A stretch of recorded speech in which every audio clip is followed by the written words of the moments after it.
Not long ago, I had a conversation with a close deacon couple. The conversation was so meaningful that I often thought about it. The deacon asked me to compile the conversation into a video, so I did. My husband mentioned my recent anti-communist activities and said, "It's good to oppose communism, but shouldn't the church be more responsive to society?" I'm ashamed because the church gets so much criticism. I can't say I'm a believer. Quote. So I said, "Deacon, let me tell you the facts. The church overwhelmingly donates more to society, both qualitatively and quantitatively, than any other company, organization, or even the government. Giving is a habit. Service is a habit. The church overwhelmingly donates and volunteers more than any other organization. It's a true example. No other organization comes close. And yet, the church still gets criticized. The church is always criticized. No matter how well the church does, it will always be criticized. This is because we hate Jesus.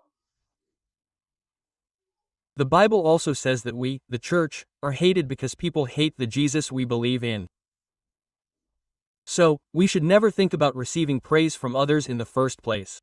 There is no place as safe as the church. No matter how much you criticize the church, there will be no retaliation. No matter how much you criticize the church, it will never be in danger. But try persistently criticizing Islam, the Democratic Party, the Korean Confederation of Trade Unions, or any other religion. It's dangerous. No matter how viciously you criticize the church, it's safe. No matter how evil the church is, it's the best. The church is criticized simply for being the church. It's because we, sinners, hate the good Jesus. The church is not necessarily hated because it did something wrong, but because people hate Jesus. First of all, get rid of the thought of being praised by people. Do you know why the deacon doesn't evangelize? Because he has to drink, because he has to smoke, because he usually has to mix in some swear words when he speaks. So when I said this, my wife next to me said, "That's right. I had a company dinner and drank yesterday too." We laughed and continued the conversation. Do you know why the deacon doesn't tell people at work that he believes in Jesus? Do you know why he doesn't pray or why he doesn't show it when he does? Because the deacon knows. He knows that people will hate him just for saying that he believes in Jesus. Look at that.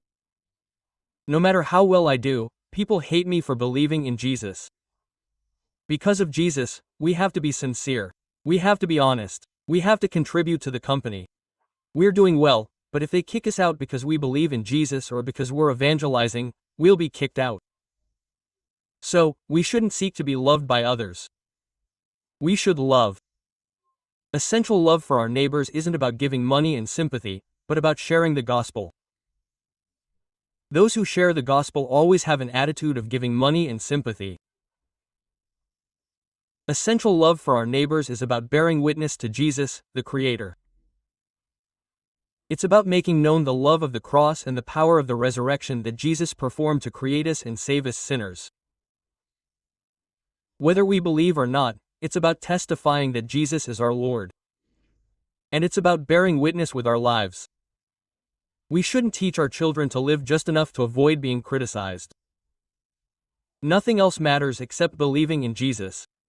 We should live a life of believing in the gospel and sharing it. Even if we study, we should do it for Jesus' sake. We shouldn't say, just share the gospel enough to avoid being hated. No matter how good an action may seem, if it's not done for Jesus' sake, it's a sin. Even when practicing filial piety, it's good to obey Jesus, and my filial piety is a sin. We must teach this. Parents must tell their children without hesitation that they must preach the gospel and live for it, whether the time is right or not, and that they must make every decision. Parents must never show hesitation. Believing in Jesus doesn't come easy. It's natural for friends to leave and people to hate. Still, we must preach the gospel and love our neighbors. Jesus gives us peace, joy, and strength. And Jesus rejoices. We must teach this. This deacon's story is truly precious. He loves Jesus. Even when I scolded him for drinking, he didn't get offended, he repented on the spot. And when he heard the gospel again, he rejoiced.